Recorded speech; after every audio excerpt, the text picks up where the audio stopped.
Welcome to Toffee TV. We are live. This is going to be our show throughout January. The way that title suggests is that we've got some Everton transfer news. We haven't got like any today.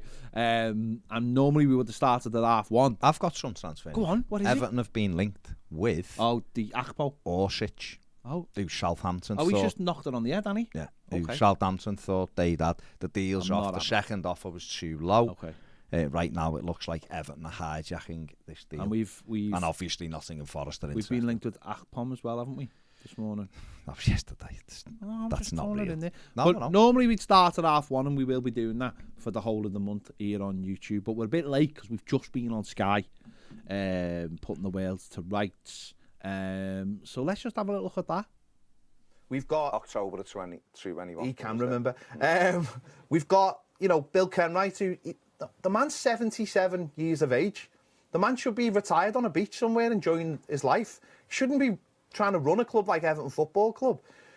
They keep patting themselves on the back about us getting a new stadium, which it looks magnificent. It's coming out the ground. It's going to be unbelievable. It's 25 years too late. We are a dinosaur of a football club now. Goodison Park, everyone loves it. I can't wait to leave Goodison Park. I honestly can't wait. To me, it all it is a symbol of what Everton used to be. In the 80s and the 60s and the before that, when we had success. Everton have not had any success since the 80s, bar one trophy. We, with our neighbours here, we're a laughing stock. They put up banners of 1995 when we played them. I don't understand how anyone grows up an Evertonian anymore, because for a kid, coming to watch a game and seeing that, while we've got neighbours who are still winning things, and they think losing a couple of games in a season is the worst thing in the world. They should come and try and come in our shoes for a little while. And it starts with the board and it ends with the board. They brought Kevin Felwell in last year, who was supposed to change the club from top to bottom, and he is trying to do that, and I'm sure he is. But those people are making him do that with one hand tied behind his back, and it needs to be spoke about more and more. There is absolutely no point in sacking Frank Lampard while these people pick the replacements, because we'll just keep on going in the same circle, and we're circling the drain. Let's get it right. I 100% believe Everton will be relegated this season, because I think we're one of the worst 3 teams in the league. We are dreadful to watch. We have dreadful players. We replace good players with terrible players, not poor players, terrible players in my eyes as a fan sitting watching there. The football is really, really poor, and it starts and ends with them. And what can you do? Farhad Moshiri's the owner. You'd have to sell.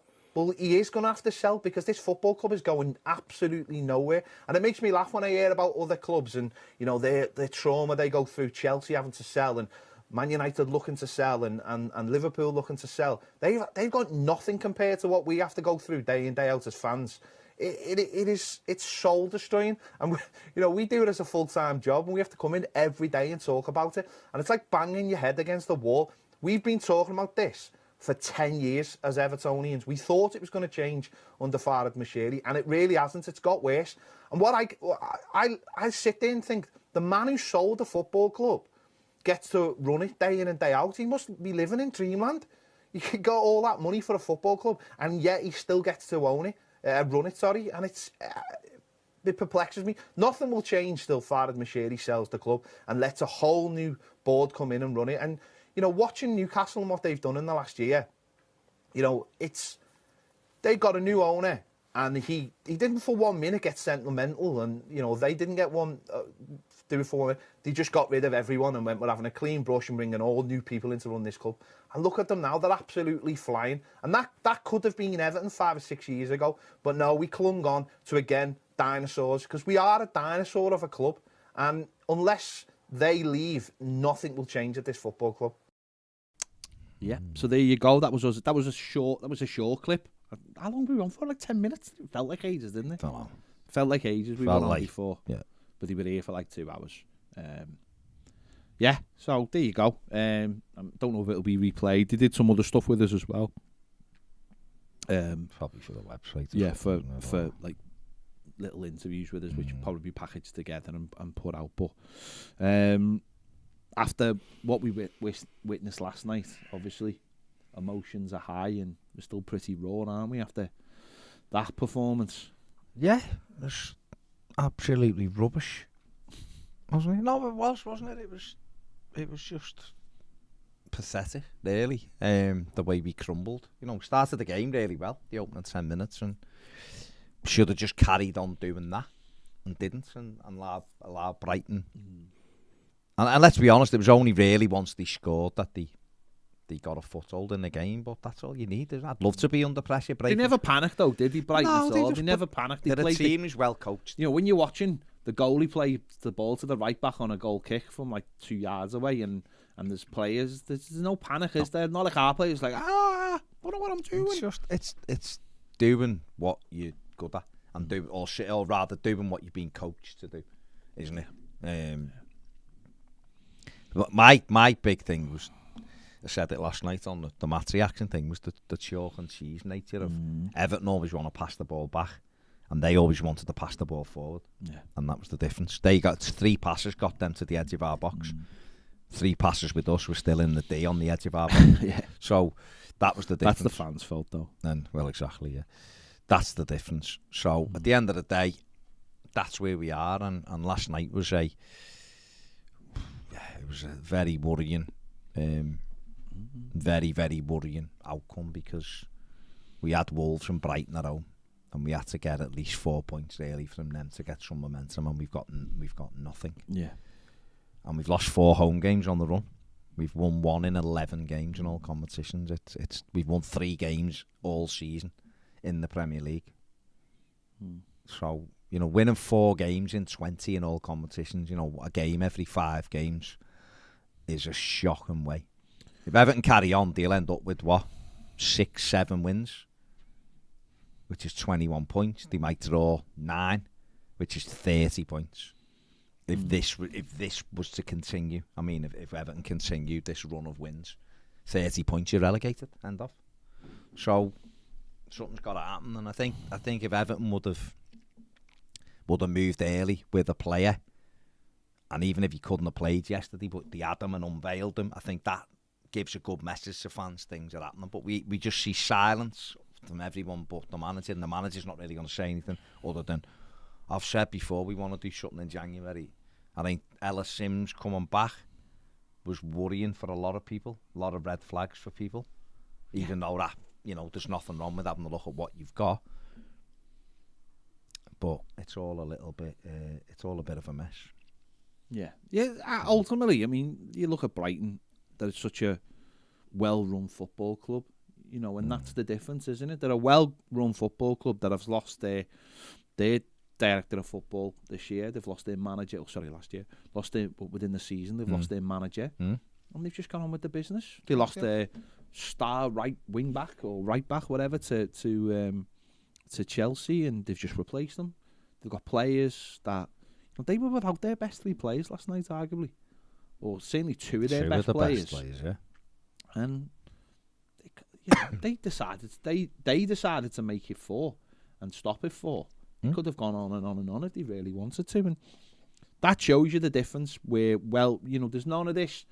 You know, we obviously, it's our football club and we hold them in huge esteem, but to the outside world, people like Brighton and people like Brentford, they're modern football clubs now. To people watching football, they're doing it the way you're supposed to do it. You know, they're doing it in a way that means you don't need billions of pounds. You don't need your owner to be a country.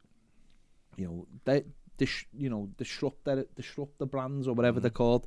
You know, Everton love to look at themselves as that, but they're not. Everton are an old-fashioned club who still do things in old-fashioned ways, because they still have old-fashioned people who do things in the way it used to be done. A football now it's a £1 billion business. Yeah, you can't afford to have dinosaur mentalities. You know, the dinosaurs went extinct.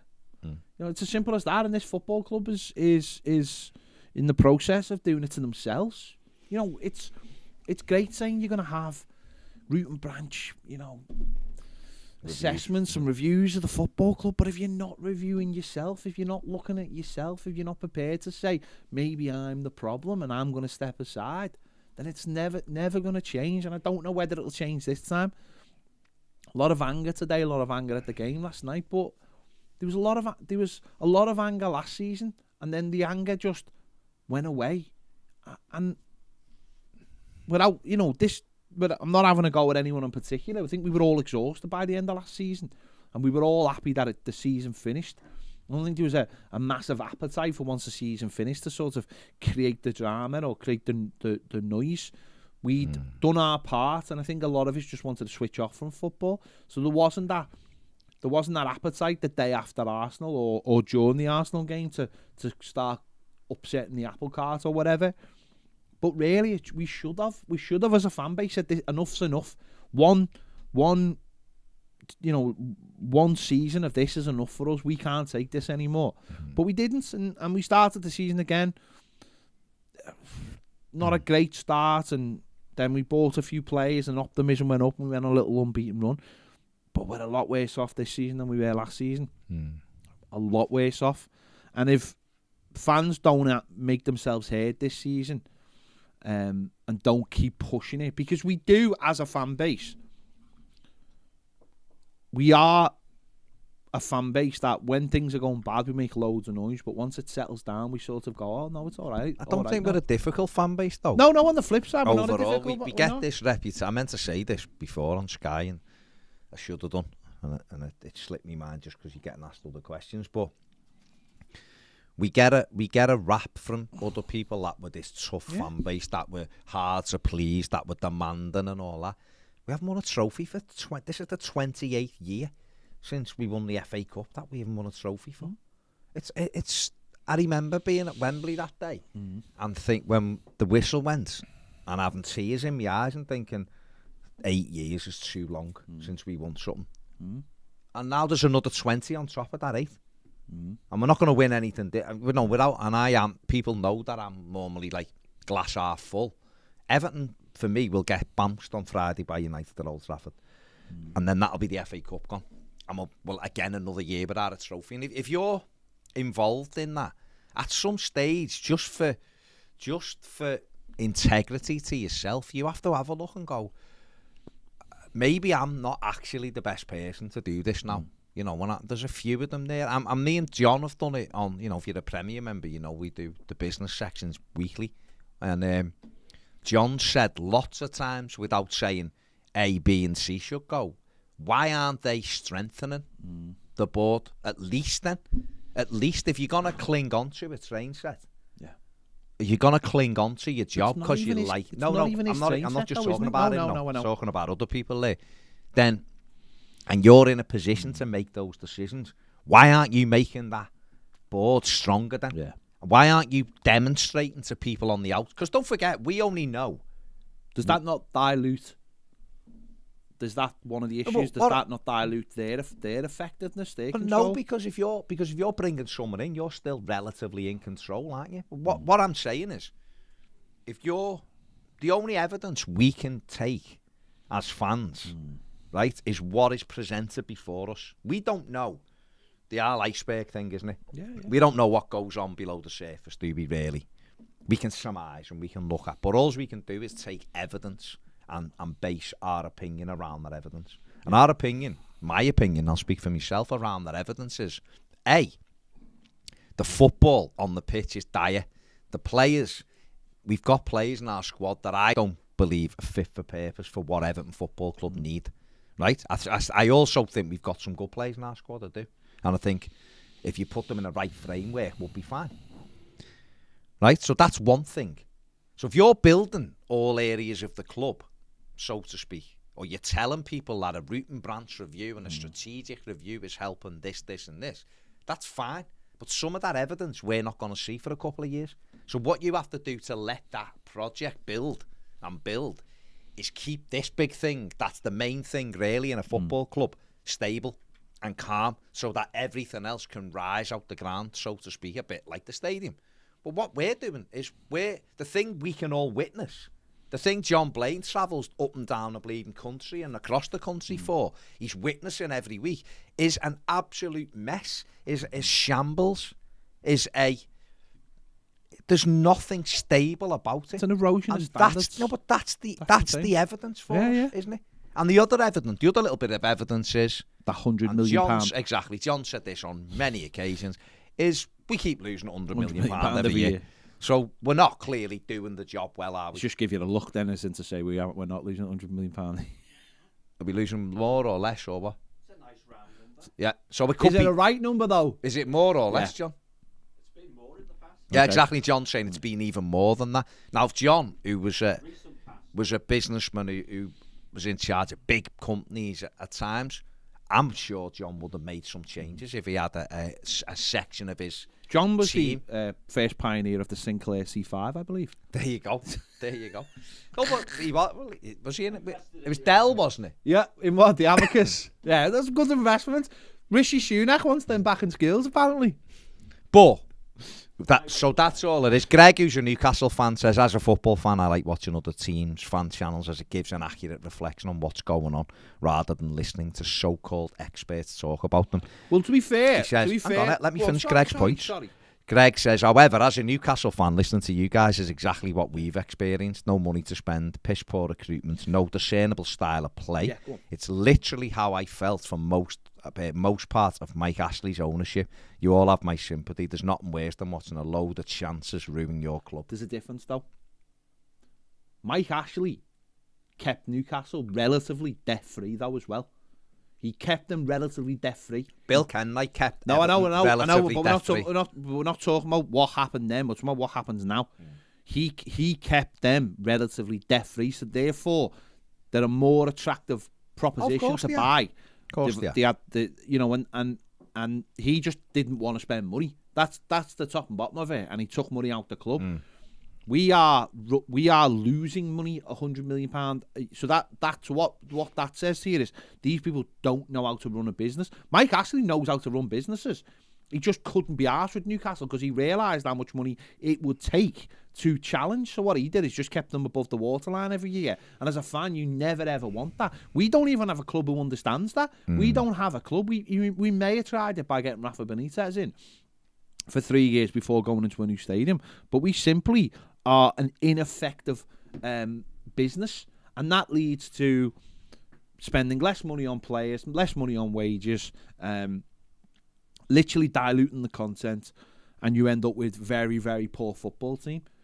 Newcastle have, I think, one of the reasons why Newcastle have gone so quickly from being bad to good is that they actually did have the foundations to move quickly, because there wasn't that.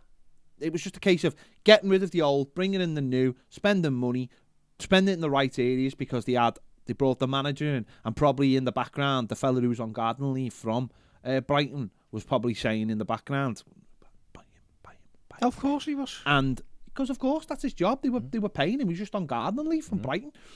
And therefore, straight away, they knew. And it's not, you get your house in order quickly, because your house doesn't need all the renovations. The problem with us is we're going to need a lot of renovations. And maybe that's what Kevin Felwell's been doing for the last year behind the scenes, and we just don't see it. But like you said, the kind of things Kevin Felwell are doing won't bear fruit for 2-3 years. This is where the manager comes into his own. You have a director of football who sets your football club to be a long-term winner on the pitch. Your manager is the fellow who does it today and tomorrow and the next day and next week. And he can't be concerned what the director of football is doing. He can't be concerned of what Paul Tate's doing and Leighton Baines is doing. He can't be concerned. He has to go out and make sure he gets... And of course the director of football does have an input on the players you bring in. Of course he does. But that's his job, isn't it? His job is to, what am I doing today and what am I doing tomorrow and what am I doing the next day? And they're all fundamental problems at the club at the moment. And as I said, we've said loads. I am relatively quite, easy on the situation with Frank Lampard. I'm not bothered if he walks, if he gets sacked, or if he stays right now, because I don't think he's the issue. I really don't. It's the same thing of 12 months ago. If you sack the manager, who do you bring in? Do we have a board where we go, oh, there's a fella in, I don't know, Italy or wherever, doing this job with this set of players. It's very similar to what we want to do. Go and get him. Well, who is he? Do we know him? Has he played in the Premier League? Has he got any links to Everton? Has he ever won anything? Well, no, he's got none of those things. Oh no, well we can't take that risk because what these fans need is a big name to get us. Remember, we need Hollywood on the touchline because that's the way they think. They Everton have got this. It runs through the whole club of like, well, look, I've never heard of them. So They wouldn't have took the Sassuolo manager. of course No they wouldn't. chance. Of course they wouldn't. They wouldn't look at like, don't know, players doing well in Europe for certain clubs. You know, they just don't look. I mean, saying that Everton have again today been linked with El Yawahi from Montpellier. But being he's linked, a 20-year-old striker. He's got 7 goals in 16 games. He's very, very highly rated. Baz, the demonstration is in the summer. Kudus, Mudryk. No. 2 players that we skirted around. Well, to be fair, we had both of them. No, hang on. There's a Sorry, we didn't have both of them. We had the bid for Mudryk. But I understand that, right? But yeah. There's a There's a difference between being linked with someone, patting yourself on the back because you've been linked with them, and actually getting it done, isn't it? If Everton wants, El Yawahi, why haven't we gone and got him then? Why haven't we made Montpellier an offer they can't refuse? You know what I mean? Why haven't we gone in and gone, let's have him then? Let's take him. Now, would he be a gamble? Of course he'd be a gamble. Playing in France. And you'd have to, but what are our options right now? What are our options? Kudus, go to Ajax and say, is there any way you'd sell him? They might go 25 million, he's yours. We'll take the gamble. But what in the summer prevented Everton from doing that though? They pulled out at that. No, I know, but when Ajax pulled out, do you think there's other clubs there who would have took that no for an answer, or do you think they would have gone, right, we're having this player, he wants to sign for us, and we want him? And I know situations are different at other clubs. Went to United. No, I know. If he wouldn't have done, Kudus would be at Everton. So why didn't we move quicker to get in there? The reality is, mate, I don't know. But this is what I'm saying. We're always linked with good players. We're always, you could use we've been doing it for 10, 15, 20 years. Other clubs could use our scouting network if they wanted. We're always good at being linked with players. What we're not very good is actually bringing to the club all the time. No, I know. And there's players right now that people go, never heard of him. You know what? In 6 months, you will. Brighton have got. Brighton are the biggest example of it. Brentford smashed Liverpool the other night. Should have been 6 or 7. Brentford have buy players and bought players in the past from Rochdale, and they've done well, and other clubs down the bottom. They've gone to Norway, they've gone to Denmark. They don't ask about. They go and look and go, yes, we'll take you, thank you. You've got all of the attributes we need as a club. Everton need data more. Everton needs to be more progressive. Everton needs to be, take the opportunity. Everton had the opportunity when Ancelotti was here to have Odegaard, if you remember. Yeah. Real Madrid offered Everton Martin Odegaard on loan with a view to permanence, and Everton asked about for a bit, and then Arsenal became interested and he went to Arsenal. Because Everton should have just gone, we'll take you straight away. You score goals, you're a midfielder, you're good. We've got, we'll have you, thank you. Shake hands, in the door. And we just go. Moussa Diaby, Everton could have had for 17 million. When we still had money to spend. Leon Bailey hasn't quite worked out, but Everton watched them about 9 or 10 times. Yeah. You should have looked at the data and watched them 3 times and gone, he is actually quite good. Or you look and go, he's not for us. That's fine, no problem. And yet the minute, and he was great for a year, but the minute James Rodriguez flashes his leg, he's coming, and it's on £200,000 a week. Immediately. And it's like, well, hang on. One of these players has got a couple of years left at the top, and one of them is an up-and-coming player who has failed at Real Madrid because it just wasn't the time for him. And look at him at Arsenal now. He's absolutely the bedrock of their attack and play. And yet we don't have that foresight to do that. And this runs through the club, and it doesn't matter who comes in. And this is why, for me, it's important now we double down on the situation at the football club, because we've been through enough managers. I think it's 6 permanent managers it is. And, a couple of caretakers. We've got, you're talking about that iceberg, we've got all the evidence in front of us now. We've watched other people leave our football club and what they've done since they've left the football club. Okay, some bad, some good. Look, but when they've been given the tools and the time, and they're given the time because the structure at the club is set up so they've got time to do the job. Frank Lampard could come in here now and he could go, lads, I need time. And we go, well, we can't give you time because we are heading for relegation. And he'll say to us, yeah, but I'm not being given the tools to turn it round I know. fast enough. And all we'll do now is we'll sack him. We'll look to bring someone in who'll save us from relegation. And then in 12 months' time, we're back again. Because we haven't moved on and because we haven't bought good players, we'll be back in the same place and we'll be going back to find someone to keep us up. And it will just keep going and it will keep going. And one time, if it isn't this season, one time it won't be. We won't survive. Yeah. Because when clubs start doing that, yeah. And I don't think, personally, I don't think we'll survive this year because I don't think we're very good. But the point being is, and this is another point, and I think this is for the fans, this is something that has been raised before lots of times. I think it was raised when the 27 campaign did the walkout at the Arsenal game. And people give people abuse for walking out, right? And it's that thing of the one game versus the whole thing, right? That you've seriously, as fan base, have we not got to be prepared? And I say this, and again, this is on YouTube. I've got no problem saying it. At some point, our fan base has got to take... You know the way we took responsibility for the bus and everything last season? Does our fan base at some point maybe have to take responsibility and say, we're not going to go the game today, or we're not going to go into the game till 15 minutes in, or... I can't really speak on this because I don't go to away games. And the reason I don't go to away games is I can't take that much Everton. But... would it not be more appropriate if the whole away end for an away game just said for one game, we're not going. That away end's going to be empty. And that would be one of the most hardest things to do for all those people. I appreciate that. And I'm certainly not saying you must do it. But would that not send an unbelievable message? Goodison would. Not Yeah, going to but Goodison, But which I can. Yeah, but you'd go. Do you know what? I wouldn't. Okay. I wouldn't. All If our whole fan base said, as one, we're going to boycott, going. or the Gladys Street's not going to be there, or for the first 25 minutes we're not going to be there, I would back the fan base, and I wouldn't let you in. Well, if they didn't let me in, they'd No, let I'm me in. saying it. Fine, I'm not asked. But if that was, if the whole fan base decided that's what it was going to do, there's a protest after the Southampton game. I believe it was supposed to be after the Arsenal game. It's now after the Southampton game. Brilliant. I've been at them before. We've covered them before. They're great. They get good media attention. I appreciate that. I know that's what the walkout was supposed to do.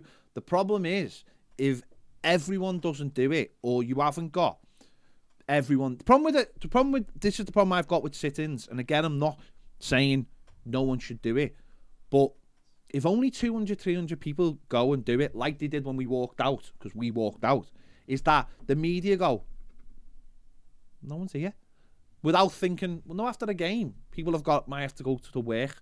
They might have other commitments. They might have to take their kids home. It might not just be their thing. You've got 3 other sides of the stadium that aren't involved in it. I know last time we did it, loads of people in the park end actually stayed, so that's good.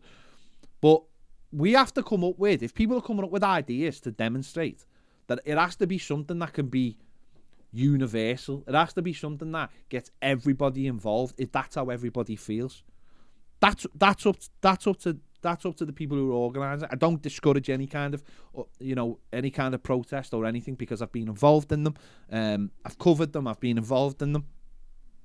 So we'll wait and see. But it is time now. It is time that these people get have a look at themselves, have a look where the football club, and if they think just building a new stadium is enough, listen, it's magnificent.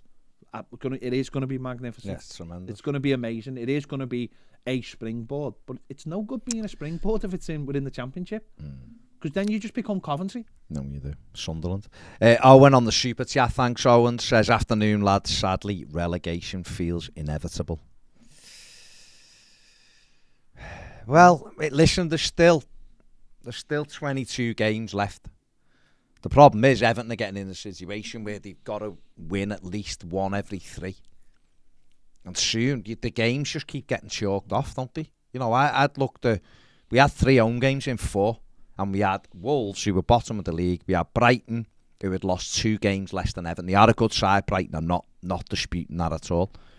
But and we had Southampton, and we were saying we need 7 points really out of those 3 home games to just keep our heads above water. And we've lost the first 2. There's no guarantee we're going to beat Southampton. Have a couple of new players in by the time we come to Goodison next week. Will Everton? I don't know. And therefore, as Alex Kay says, Everton are over-reliant on Iwobi. He's absolutely right. If Alex Iwobi, who really should have been dragged off in the 3 games that he's played since he come back, but who do you replace him with who can create? And there's nobody. There's literally nobody in that squad. Neil Maupay comes on. What is he? He's not, it's not his fault, Ped said before. He didn't buy himself, did he? Everton have bought him with no idea what to do with him. Ellis Sims was stripped after an hour last night, or 65 minutes, and come on in the 83rd minute. In the same vein that Tom Cannon was stripped for 25 minutes before he come on for the last 5 minutes against Wolves. Brighton started with an 18-year-old striker up front last night. Yeah, mate, you're playing. Yeah. We've got young lads who are big. And no, you might get 5 minutes at the end because we've got this small, slower striker who will put on. Yeah. And I know it didn't matter at that time. We were getting battered. No, but last night, at half time, you're 1-0 down. You look terrible, and you're playing with one striker isolated. Why isn't the manager going, we're changing this? Yeah. Right, we're putting another striker on. He had someone stripped, after half an hour, and I thought, bloody hell. And then they put the bib back on. I have always said his in-game management is abysmal. I think it's poor, and I've said he's set teams up in the past to go into games, and they've looked good on Saturday and stuff. But his in-game management, he never mind Dither and Dave. What the fuck, Frank? We should be calling them, I think. James Dearden says, I agree with you, Baz. In my opinion, the board is too self-centred and naive to think of improving the board instead of constantly changing managers, confusing players, coaches, staff, philosophy. I just think if you're not going to remove yourself, the first thing you should try to do before is take the heat off yourself. And how do you take the heat off yourself? You get better people in alongside you, or like John Blaine said, hang on. Non-executive directors. Well, I have to pull you up on that, though. Go on. The appointed Graham Sharp. Yeah. Business leaders, people who can John just gave me a look like I was being serious. People who affected change. People who... The visual expression of what I thought of that appointment. Okay, John. Fair enough. So, listen. I mean... John, no, there's a toilet out there, John. Liam says, sell the new stadium and buy a striker. Yeah. I mean, people mention players all in the comments, and they're right. There's all these players that are out there. When we used to do the videos with Andy, right? When we used to do them, and I've said loads of times, I don't watch that much football anymore. And when I do watch football, I don't study football. I just watch it. I don't play Football Manager, and I don't play FIFA because it's crap. Bring back PES 6 for God's sake, right? I just watch it. Like when I watch the World Cup, I just watch the games. I don't go, oh my God, that right back's amazing. I know it's different. I like it, let it wash over me. And I don't really. But when Andy and you were doing the videos, and I'm sitting down with Andy and we're doing videos on it, and he's showing me these players, and you're looking at the stats and you're looking at different positions, and he's got unbelievable knowledge. I know that. But when you're going through these players and you're just like, you can get him for 5 million, did you just say? And we've just paid 37 million for the player who hasn't. And that's what is the most annoying thing. There's people out there, and now Andy does it for a living because he's very good at it. But there's people out there who understand that the players are out there, and all these players always getting mentioned in the comments, and we've just mentioned it there about Kudos and there's only a small window where clubs like Everton can get in there before them. Yeah. I think that's why Onana, where West Ham wanted him, and then obviously we jumped in because we probably thought, get this player now, and in 18 months it will have doubled his value or whatever. Yeah. You only get that small window. You don't stay quiet forever. Kudus plays for Ajax in the Champions League, does really well, scores some goals, goes to World Cup, scores some goals. Now everyone's like, oh, he looks a good player. You alert everybody that will have, by the way, will already have known he was there, but have gone, I don't think he's quite ready for us. Yeah. Leaving for 6 months at Ajax, you've got to get in there. Yeah, and a club like Everton have got to get in there and take that risk. And that's what we saw last night. Brighton, I couldn't tell you half of their players were. And then watching them going, he's better than Look that. at Toffee, the left back. You know, comes in. And he's straight over, you know, when Tarkovsky shoved Mitoma, he's straight over there, wasn't he? Kicking off, you know, he didn't cost loads. Casido, 5 million, Everton looked at him, Everton undernard, Brighton went, actually, we'll have him. Because we've got a plan. We'll send them on loan. Yeah. We'll bring them back. We've already got a play. What will we do? We'll sell him for 25 million to another club and we'll bring our younger version in. You got him. Set up. Mitoma, 4 million quid, left winger. Sanchez, the keeper, nothing. You know, you go through it. And you look and you go, hang on, how are these getting all these players? And, you know, Alexis McAllister, 7 million quid, who'd have took a chance on him. Took a couple of years to settle down. It's just... now World Cup winner. We haven't got anything about us. And it has to start somewhere. We have to stop going, no, the £15 million strike is better than the one you can get for 7. I'll bring Ibrahim Sangari up and I'll bring him up every fucking time. Yeah, because he was there for 8 million quid. He was 6'4", can get around a pit, physical, strong, and Everton just let him go. I've got some really bad news for you. Some really, really bad news. Maupai's the new captain? No. Oh. So, you know, Southampton have just lost out on that player. Oh, shit, yeah. Yeah. Who they So who do you think they're getting instead? I don't know. Mathew. Oh, well, they will get him, won't they? Because they're not going to stand around. They don't, and that's an easy deal for Everton to do. Dead simple, that deal could be done today. Yeah. But no, we'll sit on our hands. Listen, I honest to God, mate, I just look now and go, well, we've only been telling you about Terry Mathew for 2 seasons. And yet you've just sat on your hands again.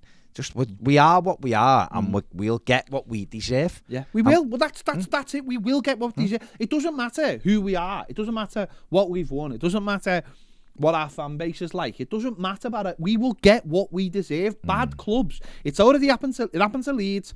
It happened to Villa. It happened to Newcastle, and now it's going to happen to us. Sunderland first. Clubs that live in the past who think they know what they're doing because it worked in the 50s and it worked in the 60s and it worked in the 70s and it worked in the maybe it worked in the 80s. When you in the 80s there was the manager, the chairman, and Jim Greenwood. That was the football club. That was it. Now Everton have more people in its media team. Then, you know, it's with, you know. Everton had the opportunity. I've said it a million times, right? They had the opportunity. Once that window shut and they didn't strengthen, it was a huge mistake, and a lot of people come on and said that. They had the opportunity to go, right, we're going to be ready to go. Terry Mathew scored 10 and 16, I think, this season. Go and get him. He's 23. Powerful, quick. Go and get him. He might take a bit of time to settle, but he's an option. No, we're not going to do it. Also, if we don't do it, we're letting one of our rivals go and get him. Daryl DK, I know he's gone to West Brom being injured, but he's back now and he's scoring goals. He was an option. He's raw, don't get me wrong, but he's at least you're looking and going, well, you know what, he's an option for the future. They're never going to do it, so I don't know why I bother, but players are there. You can use them, you can buy them. It's a big, big world out there. Right. We're going to do the final word, which will be live on Toffee TV Premier. Then we'll be back at 5 o'clock. We're doing the phone in. It's a chance for all you people to get on the phone and moan or tell us what you want to see. I expect a phone call every 2 minutes tonight on that. To get on, you have to be on Toffee TV Premier, though, because if we just open the phone lines to anyone, then God knows who'd ring up. So Tim Manso's an Arsenal fan, said like Arsenal sold like Gwen Deasy for like 8 million. There's people like this who, no, I'm saying he's amazing, but there is players out there. Everton just don't seem to. They don't seem to have a clue what they're doing for the start. Really, they don't, because they'd have players in now. But it's year on year on year, and that is so soul destroying, and I don't know how it changes, really. I don't know how it changes. I don't. Well, I do. There's only one way it changes, and it has to start at the top, and it has to filter down. Yeah. Change doesn't, you know. I meant it doesn't go up, does it? Pitch. No. Kevin Felwell can't tell them what to do. They tell Kevin Fellow. Jake Hammond said, "I'm an Arsenal fan. Why did you buy Neil Maupay?" We've got no idea. We don't know, mate, because it wasn't what we need. We Just did, a couple of things on the general transfers. Newcastle United are reportedly edging closer to capturing highly rated Spanish wonder kid Ivan Fresneda from Valladolid. Chelsea and Benfica are stuck in talks over Enzo Fernandez's £112 million move. 112 million.